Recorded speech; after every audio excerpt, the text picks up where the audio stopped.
அனைவருக்கும் வணக்கம். இது உங்கள் அபிமான சொல் அலை வலை ஒளிபரப்பில் நாடக அலை. ஒரு ரயில் பயணம் இல்ல பழனம். பயணச்சீட்டு தேவையில்லை, ஜாலியா போலாம் வாங்க. பழம்பெரும் பேரு கிடைக்கும். என்ன பழம், பழனம், பயணம் குழம்புதான். பிழை மொழிகளான பழமொழிகள். குறுநாடகம். கேட்க ரசிக்க வாங்க. எழுத்து திரு மோகன் ஐயா அவர்கள். வசனம் திருமதி மலர்விழி. கதாபாத்திரங்கள்: பூவண்ணனாக திரு மோகன் ஐயா, ஆதிரையாக திருமதி மலர்விழி, தமிழருவியாக திருமதி ஸ்ரீவித்யா. ஓர் இனிய இளமாலை நேரத்துல ரயில்வே ஸ்டேஷன்ல திருமதி ஆதிரையும் அவங்க கணவன் பூவண்ணனும் ரயிலுக்காக காத்திருக்காங்க. ஆதிரை ஓய்வு பெற்ற தமிழ் பேராசிரியை, அவங்க கணவர் பூவண்ணன் ஒரு ஓய்வு பெற்ற வங்கி மேலாளர். இவங்களோட அதே பிளாட்ஃபார்ம்ல பக்கத்திலேயே தமிழ் அருவிங்கிற ஒரு கல்லூரியில் படிக்கும் பொண்ணும் காத்துட்டு இருக்காங்க. कृपया ध्यान दीजिए, गाड़ी संख्या 1341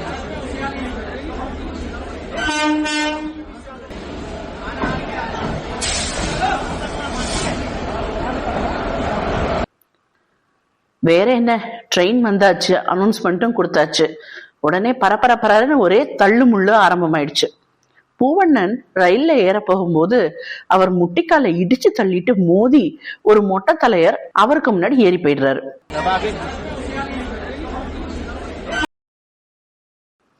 அப்பா ஆதிர பாரு, இந்த மொட்டை தலைய எப்படி என் முழங்கால இடிச்சிட்டு போறான் பாரு, வலி தாங்கல.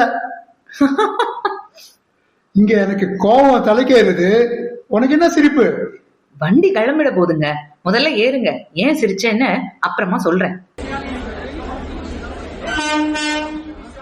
நம்ம பூவண்ணனும் ஆதிரையும் தமிழருவியும் கூட ஏறிட்டாங்க. வாங்க, நம்மளும் சீக்கிரமா ட்ரெயின்ல ஏறலாம். ஒரு வழியா ரயில்ல அவங்க சீட்ல அவங்க உட்கார்ந்தாச்சு. பக்கத்துல நம்ம தமிழருவியும் உட்கார்ந்தாச்சு. சரி, இப்போது சொல்லு, ஏன் சிரிச்ச? அது ஒண்ணும் இல்லைங்க, நீங்க சொன்ன உடனே மொட்டை தலைக்கும் முழங்காலுக்கும் முடிச்சு போடுற மாதிரின்னு ஒரு பழமொழி ஞாபகம் வந்துடுச்சு. அந்த பழமொழிக்கு பின்னாடி இருக்கிற கதையை நினைச்சேன், சிரிச்சேன். அப்படி என்ன கதை? அதுவா, ஒரு ராஜாக்கு முழங்கால் வலி. அது சரி செய்ய அரண்மனை வைத்தியர் பொடுதலை கொண்டு வாங்கன்னு சொன்னாராம். அரைகுறையா புரிஞ்சுக்கிட்ட அமைச்சர்கள் பொடுதலைன்னா பொடுகு இருக்கிற மொட்டை தலைன்னு தப்பா புரிஞ்சுக்கிட்டு ஒரு மொட்டை தலையால கூட்டிட்டு வந்துட்டாங்க. நல்ல வேளை அந்த நேரம் பார்த்து கரெக்டா வைத்தியர் பொடுதலை அப்படிங்கிற மூலிகைய கொண்டு வந்து ராஜாவை மட்டும் இல்ல அந்த மொட்டையாலையும் சேர்த்து காப்பாத்திட்டாராம். இதுதான் அந்த கதை. அப்படியா? பாரு, நமக்கு அர்த்தம் புரியாம இந்த பழமொழிய தப்பா யூஸ் பண்றான்ல.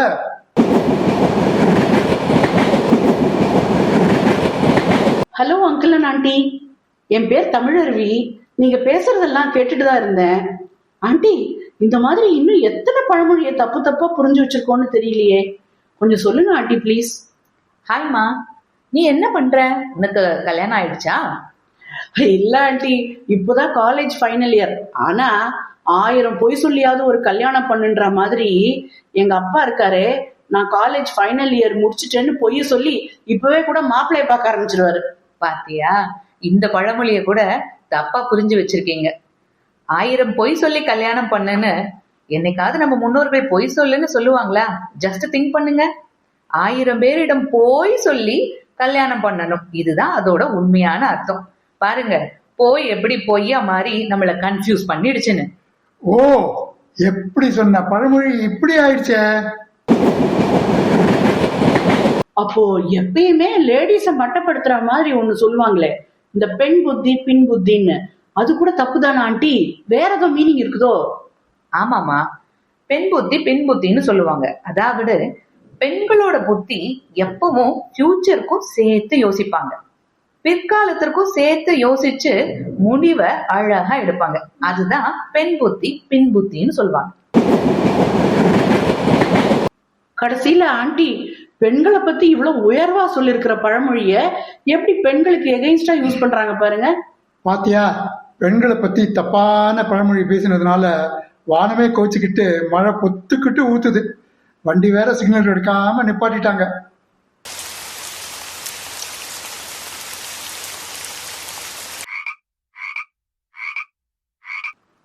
நுணலும் தன் வாயால் கெடுங்கிறது சரியா தான் இருக்கு. நுண்ணலா அப்படின்னா? நுணல்னா தவளமா? என்ன ஆதிர, கரெக்டு தானே? ஆதிரியுடன் சேர்ந்த பூவண்ணனும் மணக்கிறேனா? சரிதான். நுணல் தன் வாயால் கெடும்.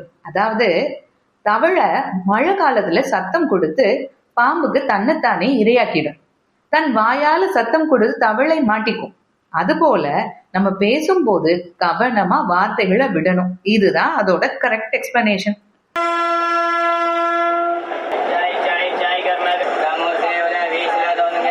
ஏம்மா தமிழருவி, ஒரு சமோசா சாய் வாங்கலாமா? நல்லபடியா மழை நின்றுடுச்சு, இத வண்டி கிளம்பிடுச்சு பார். அது இருக்கட்டும் அங்கிள், ஆண்டி அதை விட சுட சுட இன்ஃபர்மேஷன் தந்துட்டு இருக்காங்களே. ஆதிர, நானே சொல்லணும்னு நினைச்சேன். இந்த தமிழருவி அப்படியே உங்க அக்கா பொண்ணு யாழினிய ஞாபகப்படுத்துறா இல்ல? அவளும் எப்போ இந்த மாதிரிதான் உங்ககிட்ட எப்படி பெண்களை கிண்டல் பண்றாங்க பாருங்க, இந்த பழமொழின்னு இதை சொல்லிக்கிட்டே இருப்பாளு. அது கூட ஏதோ. அதுவா அரசை நம்பி புருஷனை கைவிட்ட கதைன்னு. ஆக்சுவலா அது அரசனை நம்பின்னு நம்ம தப்பா பேசுறோம்.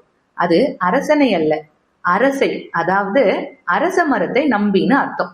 அந்த காலத்துல குழந்தை இல்லாதவங்க அரச மரத்தை சுத்த ஆரம்பிச்சிடுவாங்க. அப்போ ஹஸ்பண்டுக்கு தேவையான வேலையை செய்ய மறந்துடுவாங்க. இதத்தான் அரசை நம்பி புருஷனை கைவிட்ட கதை. பழமொழியெல்லாம் போகட்டும், நம்ம பேக்ல ஸ்நாக்ஸ் இருக்குன்னு நம்பி வந்த சமோசாவையும் விட்டாச்சு. பேக்ல ஏதாவது எடுத்துட்டு வந்திருக்கியா? கைவிட்டு தொழாவி பார்த்தேன், இருந்தா தானே கிடைக்கும். சரிதான், சட்டியில இருந்தா தானே ஆப்பையில வரும். ஏமாந்துட்டேன். ஆமா, நீங்க ஏமாந்துட்டீங்க. ஆனா ஸ்நாக்ஸ்ல இல்ல. நீங்க சொன்ன பழமொழி தப்பு. அதுக்கு அர்த்தம் இது இல்ல. இதுவும் தப்பா போச்சு அங்கிள், மாட்டிக்கிட்டீங்களா? இது பெண்களுக்கான பழமொழி. சட்டியில இருந்தாதான் அகப்பையில் வரும். அதாவது சஷ்டி விரதம் இருந்தால் பெண்கள் அகப்பை, கருவறையில குழந்தை பாக்கியம் கிடைக்கும் அப்படிங்கிறது தான் அர்த்தம். அகப்பைனா உள்ளம் அப்படின்னும் இன்னொரு மீனிங் உண்டு. சஷ்டி விரதம் ஒழுங்கா இருந்தா உள்ளத்துல நல்ல எண்ணம் உண்டாகும் அப்படின்னு சொல்லுவாங்க. எங்க பாட்டி அப்போ இத்தனை நாள் தப்பு தப்பா தான் அதை சொல்லிட்டு இருந்திருக்காங்க போலயே. இன்னொன்னு கூட சொல்லுவாங்க ஆண்டி, இந்த மழை பெஞ்சப்போ எனக்கு ஞாபகம் வந்தது. இருங்க அர்ப்பனுக்கு வாழ்வு வந்தா அர்த்தராத்திரியில கூட கொடை பிடிப்பான்னு. அதாவது கரெக்டா? இல்லம்மா, நல்ல வேலை கேட்ட. அதோட ஆக்சுவல் மீனிங் அர்ப்பணித்து வாழ்ந்து வந்தால் அர்த்த ராத்திரியிலும் கொடை கொடுப்பான். அதாவது அர்ப்பணித்து வாழும் மனிதர்கள் எந்த நேரத்துல யாரு போய் கேட்டாலும் தானம் கொடை செய்வாங்க. அதுதான் அதோட அர்த்தம். ரொம்ப தேங்க்ஸ் ஆண்டி, எவ்வளோ இன்ஃபர்மேட்டிவா இருக்கீங்க நீங்க. இவ்வளோ நேரம் டைம் போனதே தெரியாம எவ்வளோ ஸ்டேஷன் தாண்டிட்டோன்னு கூட தெரியாம உட்காந்துருக்கோம் பாருங்க. நான் என் போனை கூட இன்னும் தொடவே இல்லை ஆண்டி. பெரிய அதிசயம்தான்.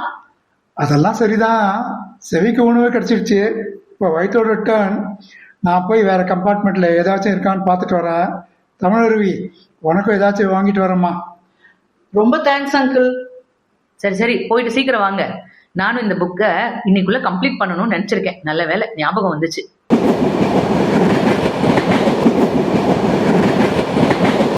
என்ன நேயர்களே, நம்ம பேராசிரியை ஆதிரை புத்தகம் படிக்க ஆரம்பிச்சிட்டாங்க. தமிழருவியோ சொல்லவே வேணாம், போன்ல மூழ்கியாச்சு.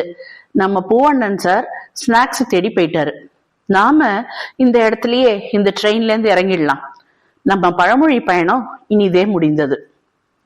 பிழை மொழிகளான பழமொழிகளை பார்த்தோம். ஆனா இது கொஞ்சம்தான். மேலும் பல பழமொழிகளை பற்றி நாம அடுத்த பயணங்கள்ல கேட்கலாம், ரசிக்கலாம்.